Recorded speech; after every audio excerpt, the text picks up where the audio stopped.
King इजाना और ginger वो लोग एक अलग कमरे में आ गए थे। तो किंग इजाना कहता है तुम्हारे कहने का मतलब है तुमने सुना कि एक रूमर थी मैं किसी लड़की के साथ ड्रेस शॉप में जाता हूँ और तुमने डिसाइड किया तुम मेरा पीछा करोगी।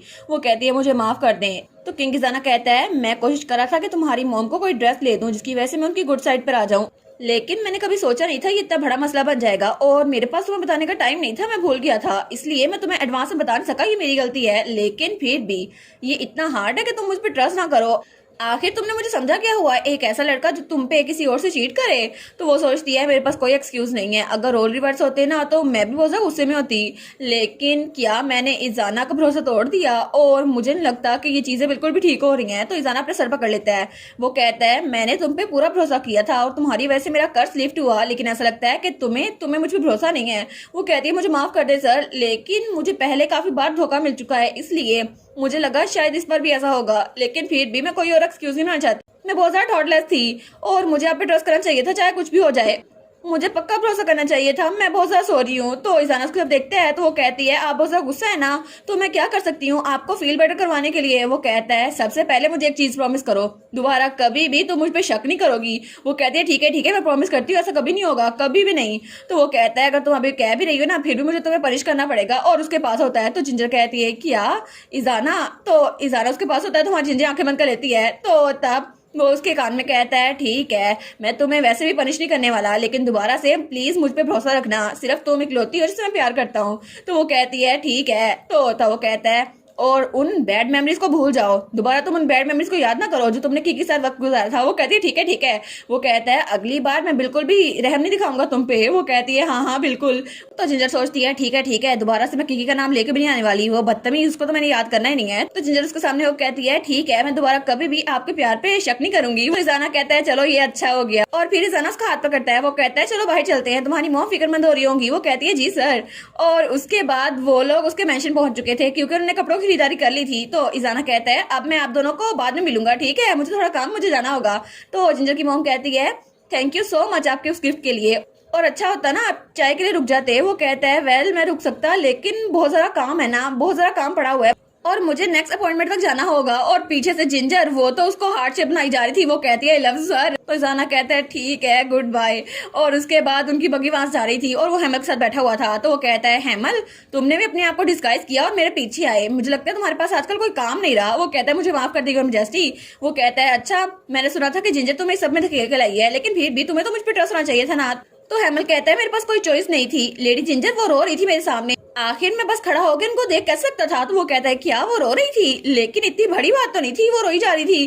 तो हेमल कहता है वेल ये गलती आपकी है कि आपने लेडी जिंजर को नॉक्शियस फील करवाया और मैं देख सकता हूँ आपकी इंटेंशन अच्छी थी, फिर भी लेडी जिंजर वो कुछ ज्यादा डेलिकेट है, जितना वो अपेयर होती है ना उससे भी ज्यादा। तो इजाना कहता है मैं तुम्हारी एडवाइस को एक्सेप्ट कर लेता हूँ, लेकिन दोबारा कभी भी जिंजर के बारे में कोई बात ना करना, वैसे भी उसे तुमसे ज्यादा मैं जानता हूँ। वो कहता है ठीक है मेरा ये मतलब नहीं था। तो हेमल कहता है मैं बस ये चाहता हूँ कि लेडी जिंजर वो खुश रहें चाहे वो किसी के भी साथ हो, इसीलिए मैं आपको ये सब कुछ बता रहा था। तो वो कहता है ठीक है तुम फिक्र ना करो क्योंकि मैं तुम्हें भरोसा दिला सकता हूँ, जिंजर मेरे साथ बहुत ज्यादा खुश रहेगी।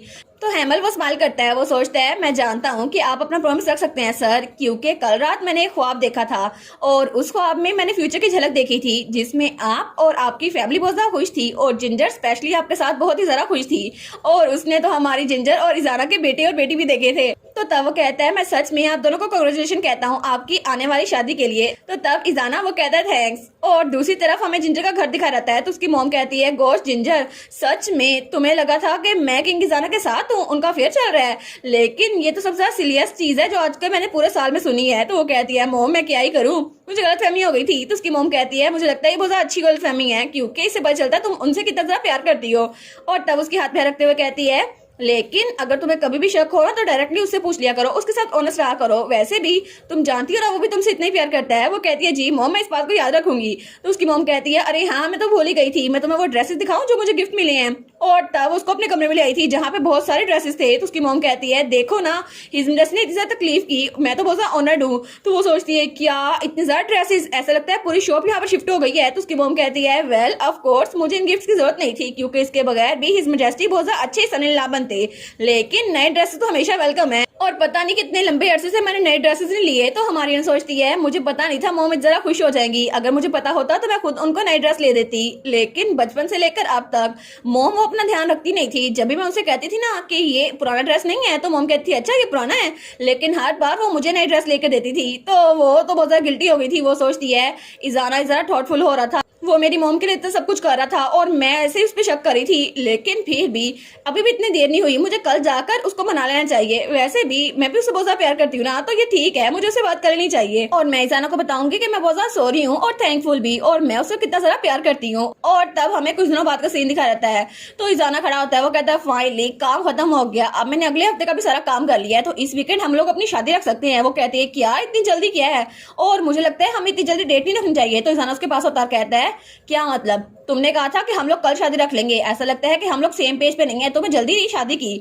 वैसे भी मुझे लगता है कि ये बात सेंस नहीं बनाती, अभी तो तुम मुझ पे शक कर रही थी। वो कहती है और मुझे ऐसी ये बात नहीं है। तो वो कहता है मैं तो मजाक कर रहा था। वो कहती है सर प्लीज ऐसा मजाक ना किया करे। लेकिन तब वो कहता है अच्छा हम शादी की बात कर ही रहे हैं तो तुम हमारे बच्चों का नाम क्या रखना चाहती हो। तो वो कहती है क्या इतनी जल्दी। वो कहता है क्या तुम्हें नहीं चाहिए। तो वो कहती है नहीं नहीं बस मैं थोड़ा एम्बेरस हो रही थी। वो सोचती है मुझे तो लगा ही नहीं था कि हमारी मैरिज भी होने वाली है, लेकिन ये सब कुछ डिस्टेंस फ्यूचर में लगता है मुझे।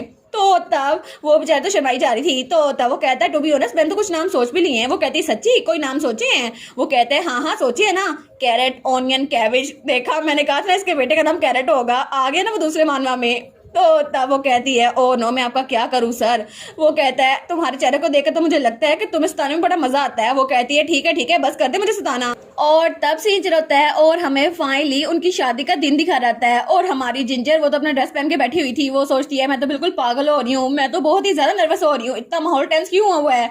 और वो सोचती है मुझे लगा था वेडिंग तो सिर्फ एक फॉर्मेलिटी है, लेकिन अभी जब ये दिन आ गया है तो मैं इतनी नॉक्शियस क्यों हो रही हूँ। उसके अलावा मैं तो इस नेशन की क्वीन बनने वाली हूँ, क्या मैं अच्छा काम कर पाऊंगी। अरे नहीं मुझे तो बिल्कुल भी कॉन्फिडेंट नहीं है। और वो तो रोने वाली हो गई थी। तो वो सोचती है नहीं नहीं हिम्मत करो जिंजर टोट, तुम अच्छी क्वीन बन सकती हो, चैलेंजेस वो एक्सेप्ट कर सकती हो, बस अभी तुम्हें लेडी लैग बनना होगा ठीक है। तो तभी दरवाजा खुलता है और वहां पे जाना आता है जो कि बड़ा हैंडसम लग रहा था। वो कहती है योर मैजेस्टी। वो कहते जिंजर तुम तैयार हो गई, लेकिन उसको देखकर कहता है तुम तो पहले ज्यादा ब्यूटीफुल लग रही है, जितना मैंने इमेजिन किया था उससे भी ज्यादा। वो कहती है आपके बारे में मैं भी यही कह सकती हूँ। तो तब उसके यूनिफॉर्म को देखती है, वो सोचती है ये कितना ज्यादा हैंडसम लग रहा है ना, लेकिन वो सोचती है नहीं नहीं मुझे इसको डायरेक्ट नहीं बोलना चाहिए ठीक है, ये ठीक नहीं होगा, मुझे थोड़ा डिग्निफाइड होना होगा। वो कहती है मेरा दिल तो बहुत ज्यादा नाजुक है सर, क्योंकि मैं आपकी ब्राइड बनने वाली हूँ। तो किंग ईजाना कहता है ये कौन सा रोल प्ले कर रही हो। तो जिंजर कहती है मैं तो बहुत ज्यादा ग्रेसफुल इंसान हूँ। वो कहता है ग्रेसफुल जिंजर स्नैप तुम। वो कहती है बस कर दो, मुझे नाम जिंजर स्नैप नहीं है, जिंजर है मेरा नाम। वो कहता है देखा यही हुई ना मेरी जिंजर, और उसके सर पे हाथ रखता है। वो कहता है ठीक है तुम फिक्र ना करो, तुम जैसी भी हो ना मुझे वैसी कबूल हो, और तुम्हें इतना ग्रेसफुल बनने की जरूरत नहीं है। तो जिंजर कहती है लेकिन मैं तो क्वीन बनने वाली हूँ ना, और क्वीन को तो जरा डिग्निफाइड होना चाहिए। वो कहता है कोई फर्क नहीं पड़ता, तुम जैसी हो बिल्कुल वैसी रहो, और जरूरी तो नहीं है हर क्वीन ही डिग्निफाइड हो। वो कहती है अच्छा। तो तब ईजाना कहता है मुझे कभी कभी लगता है कि मेरा कर्ज उठना नहीं चाहिए था, क्योंकि मैं तुम्हारी सोच अब पढ़ नहीं पाता, मुझे बहुत ज्यादा पसंद है कि जब तुम मेरे बारे में सोचती हो। वो कहती है अच्छा सर। तो ईजाना कहता है मेरे दिमाग में तो अभी भी वही सोच चल रही है जब तुम मुझे देखकर कुछ ना कुछ सोचती रहती थी, मैं तो उस टाइम को मिस करता हूँ। वो कहती है सर मैंने कब ऐसे सोची। वो कहता है मैं तुम्हें याद दिलाऊं। वो कहती है नहीं कोई जरूरत नहीं है। तो जिंजर कहती है हाँ मुझे पता नहीं था कि हमारा ये वाला दिन भी आएगा, क्योंकि पहले जब मैंने वो बुक पढ़ी थी imprison Prince and Marcos daughter, तो मुझे लगा था कि मैं लेडी जिंजर स्नैप बन के रह जाऊंगी विलन। तो ईजाना कहता है और मैं कोई ऐसा किंग होता जो अपनी लवर को मार देता। तो वो कहती है कि आप मुझे मार देंगे, क्या आप मार सकते हैं। वो कहता है बिल्कुल नहीं, तुम्हें तो मैं बिल्कुल भी मार नहीं सकता, क्योंकि मैं तुम्हें बहुत ही ज्यादा पसंद करता हूँ जिंजर, और तुम मेरी पूरी दुनिया हो जिंजर स्नैप। तो वो कहती है क्या जिंजर स्नैप, इसका क्या मतलब हुआ, आधा सता रहे हैं आधे अपनी फीलिंग एक्सप्रेस कर रहे हैं। वो कहता है नहीं नहीं मेरा यही प्यारा जिंजर स्नैप। तो तब उसकी तरफ हाथ बढ़ाकर कहता है ठीक है तो हम लोग शादी करने के लिए जा रहे हैं, मेरी ब्यूटीफुल ब्राइड चलो मेरी तरफ हाथ बढ़ाओ हम लोग चलते हैं। तो जिंजर कहती है आई लव यू टू। तो वो कहता है क्या। वो कहती है जिस दिन से मैंने आपको देखा था ना तब से लेकर अब तक, और जब तक दुनिया कायम है ना मैं आपसे प्यार करती रहूंगी ईजाना, आई लव यू। तो तब वो भी स्माइल करता है। वो कहता है थैंक यू जिंजर। और ये सब जरा परफेक्ट कन्फेशन थी। और उसके बाद वो लोग वेडिंग हॉल के बाहर पहुंचे थे, तो कोई ऐलान करता है किंग ईजाना और क्वीन जिंजर वो लोग अपनी एंट्रेंस पे आ रहे हैं। तो तब वहां पर ईजाना कहता है क्या तुम रेडी हो जिंजर। वो कहती है हाँ जरूर। और उसके बाद वो लोग वहां पर आते हैं हॉल में, और सब लोग उनको देख रहे थे। तो तब हमारे जिंजर और ईजाना तो बहुत ज्यादा खुश थे, तो सब उनको कांग्रेचुलेशन कह रहे थे। तो हमारी जिंजर सोचती है मुझे पता नहीं था हमारी तकदीर ऐसी बदल जाएगी और हम लोग एक हो जाएंगे। और वहाँ पे मेहमानों में इसकी मॉम भी बैठी हुई थी और वहाँ पे हेमल भी था जो स्माइल कर रहा था।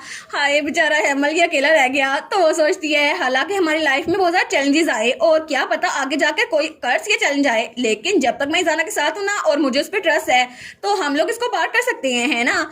और चाहे कुछ भी हो जाए लेकिन हम लोग हमेशा साथ ही रहेंगे। और जब वो लोग आगे बढ़ रहे थे तो हमारी जिंजर सोचती है ठीक है, क्योंकि अब से हमारी जिंदगी में सिर्फ खुशी खुशी रहने वाली है, अब कोई दुख नहीं आएगा क्योंकि मैं इजाना के साथ हूँ और इजाना मेरे साथ है। और इसी के साथ सीजन 2 और मेन स्टोरी यहीं पर खत्म। तो फाइनली इनकी कहानी यहाँ पर खत्म हुई, लेकिन अभी कुछ एपिलॉग्स रहते हैं जो कि मैं कल एक्सप्लेन कर दूंगी। तो आप लोग बताइएगा सीजन 2 में से आपका फेवरेट कैरेक्टर कौन सा था। मेरा तो वन एंड ओनली हेमल ही था जो कि मुझे बहुत ही ज्यादा पसंद है, और उसकी मॉम कितनी केयरिंग है ना।